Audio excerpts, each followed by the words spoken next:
Здравейте, приятели! Тук съм, за да ви споделя нещо.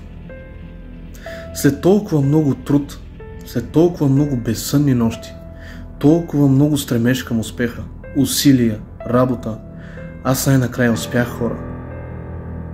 Тази сутрин се събуждам и осъзнавам, че вече съм богат. Хора, вижте, и аз не можах да повярвам на очите си.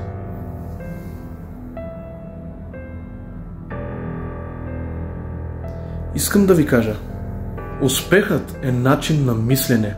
Не се отказвайте. С постоянство и стремеж към успеха всичко става. Аз не очаквах, но ето, че тази сутрин, днешния ден, аз осъзнах, че всичко, за което съм се трудил, има значение. Ето го и резултата.